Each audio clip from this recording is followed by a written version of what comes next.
अस्सलाम वालेकुम प्यारे बच्चों। तो प्यारे बच्चों, कैसे हैं आप सब? प्यारे बच्चों, आज की कहानी का नाम है मोती महल। तो बच्चों, एक गांव में एक बेवा औरत रहती थी जो बेहद गरीब थी। उसके 3 छोटे छोटे बच्चे थे। वो सारा दिन कमाती तो शाम में बच्चों के लिए खाना लाती। प्यारे बच्चों, एक दिन ऐसा हुआ कि पूरा दिन बारिश होती रही और इतनी ज़्यादा बारिश थी कि वो औरत अपने घर से ना जा सकी। पूरा दिन गुजर गया, बच्चों ने कुछ ना खाया। रात तक तो बच्चे रोने लग गए कि अब हमें खाना चाहिए, हमें बहुत भूख लग रही है। बच्चों, एक टाइम के खाने का तो फाका उनका अक्सर हो जाता था, लेकिन ऐसा कभी नहीं हुआ कि वो तीनों टाइम का खाना ना खाएं। माँ भी बहुत दुखी थी कि कैसे अपने बच्चों को कुछ खिलाए, क्योंकि घर में कुछ नहीं था। बच्चों को बहलाने के लिए उसने एक देचकी को चूल्हे पर चढ़ाया कि बच्चे ये समझें कि माँ उनके लिए कुछ ना कुछ पका रही है।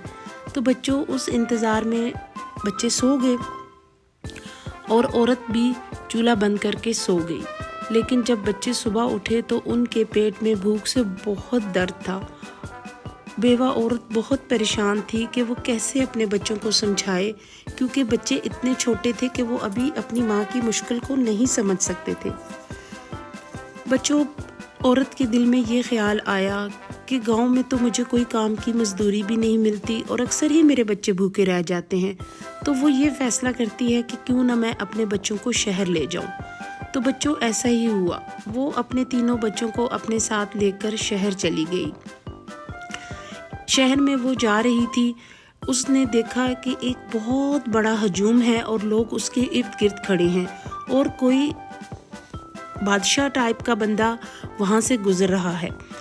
उसने लोगों से पूछा कि ये कौन है, ये किसकी सवारी है जिसकी इतने लोग इज्जत कर रहे हैं और इसके इर्द गिर्द खड़े हैं। तो बच्चों, वहाँ पे बहुत से लोग थे। उन लोगों में से एक आदमी ने उस औरत को कहा कि ये इस मुल्क का, इस शहर का हाकिम है। औरत के दिल में ये ख्याल आया कि हाकिम तो बाप की तरह होता है और वो अपनी आवाम का हर मसला हल करते हैं और अपनी आवाम की मुश्किल का कोई ना कोई हल निकालते हैं। उसने बच्चों ऐसा ही किया। उसने हाकिम के पास चली गई और कहा कि मेरी बात सुनो, मेरी बात सुनो। हाकिम के कानों तक उस औरत की आवाज़ पहुंच गई। उसने लोगों को कहा, इस औरत को रास्ता दो, ये मेरे करीब आए। जब वो उसके करीब गई तो इस औरत ने अपनी सारी दास्तान सुना दी कि बादशाह, मैं बहुत गरीब हूँ, मेरे बच्चे 2 दिन से भूखे हैं और मेरे घर खाने के लिए कुछ नहीं और मैं बेवा औरत हूँ। तो हाकिम ने कहा कि मैं इस बात पे तुम्हारी कैसे यकीन कर लूँ, मुझे क्या मालूम कि तुम गरीब हो या नहीं। तुम ऐसे करो कि अपने यहाँ कोई गवाह ले आओ जो मुझे इस बात का यकीन दिला दे कि वाकई में तुम एक गरीब औरत हो और तुम मुश्किल में हो। औरत बड़ी परेशान हुई। उसने हाकिम के मुंह की तरफ देखा और लोगों को देखा तो उसने कहा कि हाकिम, मैं तो यहाँ शहर में नहीं हूँ, मुझे तो कोई भी नहीं जानता, मेरी कौन गवाही देगा।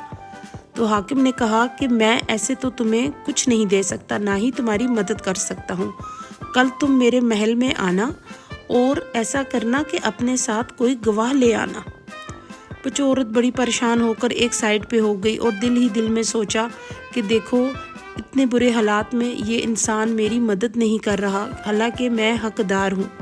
तो बच्चों, उस ही रश में, उस ही हजूम में एक आदमी ऐसा था जिसे उस औरत पे बहुत तरस आया। उसने उस औरत से कहा, बहन, तुम मेरे साथ चलो, मैं तुम्हें अपने घर ले जाता हूँ, मेरे घर में खाने के लिए भी है, तुम मेरी बहन की तरह रहना और अपने बच्चों को भी मेरे साथ ले आओ। बच्चों, एक बात याद रखना कि वो इंसान जो इस औरत को अपने घर लेके जा रहा था वो मुसलमान नहीं था, ठीक है। वो उस वक्त के हिसाब से हिंदू या काफिर या जो भी आप समझें, लेकिन वो मुसलमान नहीं था। बहरहाल उस औरत ने अपने बच्चों को लिया और उस आदमी के घर की तरफ चली गई। जब वो उसके घर गई तो बच्चों, वहाँ पे खाने के लिए बहुत कुछ था, लेकिन उस आदमी ने कहा, बहन, तुम इन चीज़ों को पकाओ, अपने बच्चों को भी खिलाओ और मुझे भी खाना दे दो। उस औरत ने ऐसा ही किया, खाना बनाया, उस आदमी को भी दिया और अपने बच्चों को भी खिलाया। सब ने पेट भर खाना खाया और बच्चों, सारा दिन की वो औरत और बच्चे थके हुए थे, उन्होंने खाना खाया और खूब सुकून के साथ सो गए।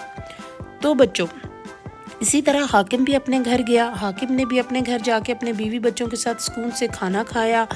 اس کے گھر میں تو دنیا کی ہر نعمت موجود تھی، لیکن حاکم کے دل کے اندر یہ احساس نہ تھا کہ میں کسی بیوہ عورت کی آج مدد نہیں کر سکا. بچوں حاکم جو تھا وہ اپنے آرام دہ بستر پہ سو گیا. اس رات حاکم نے ایک عجیب خواب دیکھا. خواب میں کیا دیکھتا ہے کہ ایک بہت خوبصورت باغ میں کھڑا ہے جس کے بیچوں بیچ موتیوں اور ہیرے جواہرات کا ایک عالی شان محل کھڑا ہے. محل کے باہر ایک نورانی شکل کا بزرگ بیٹھا ہے. حاکم نے اس سے سوال کیا، یا حضرت یہ موتی محل کس کا ہے؟ بزرگ نے فرمایا، یہ موتی محل ایک نیک دل مسلمان کو ملے گا. حضور میں بھی تو مسلمان ہوں، حاکم نے کہا. بزرگ نے فرمایا، اگر تم مسلمان ہو تو اپنا کوئی گواہ لے آؤ. تو بچوں حاکم نے ارد گرد دیکھا، اسے تو وہاں پہ کوئی نہ دکھائی دیا. تو حاکم نے ان سے کہا کہ میرا تو یہاں کوئی واقف ہی نہیں، میری کون گواہی دے گا؟ تو بزرگ نے کیا کہا بچوں، اچھا یہی بات اس بیوہ عورت نے کہی تھی تو تم نے اس کو کہا گواہ لاؤ، تم نے اس پہ اعتبار کر کے اس کی مدد نہیں کی. بزرگ نے ناراض ہو کر فرمایا.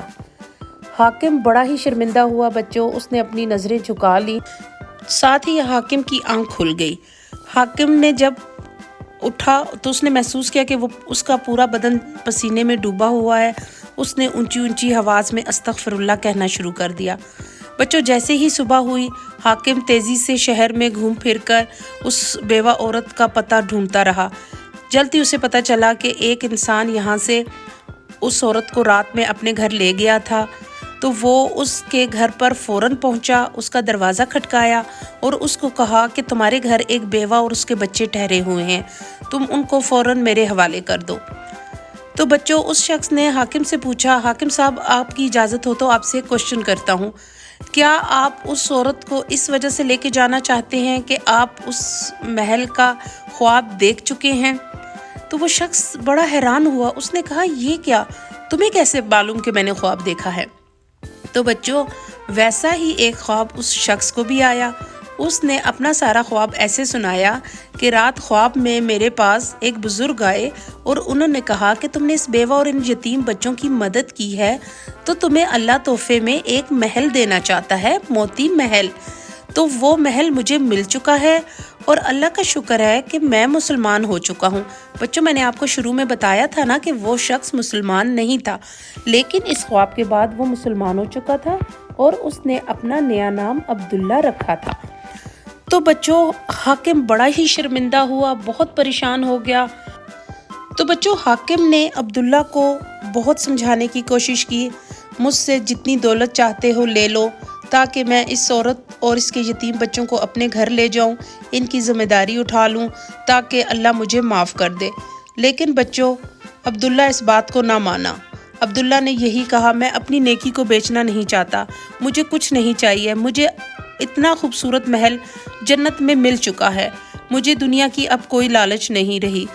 میں اس عورت کی اور اس کے بچوں کی ذمہ داری لے چکا ہوں اور میں اس ذمہ داری کو پورا کرنا چاہتا ہوں. حاکم اس بات کو سن کر بہت شرمندہ ہوا اور اس نے کہا، میں بھی اجر کمانا چاہتا ہوں، تم تو اپنے گناہ معاف کر چکے ہو. عبداللہ بولا، جی نہیں حضور، مجھے آپ کی دولت نہیں چاہیے، میں ایسی دولت کو ہاتھ سے کیسے جانے دوں جس کی بدولت مجھے ایمان مل گیا ہے، جنت مل گئی ہے، اور مجھے یہ کیا چاہیے. یہ سن کر حاکم مایوس ہو کر واپس چلا گیا. تو بچوں نیکی کرنے میں کبھی دیر مت کریں، اس کے پیچھے اللہ نے آپ کے لیے بہت کچھ رکھا ہوتا ہے. تو بچوں ملیں گے اگلی کہانی میں جو اس سے بھی اچھی ہوگی. تو میرے چینل کو سبسکرائب کر دیں. خدا حافظ.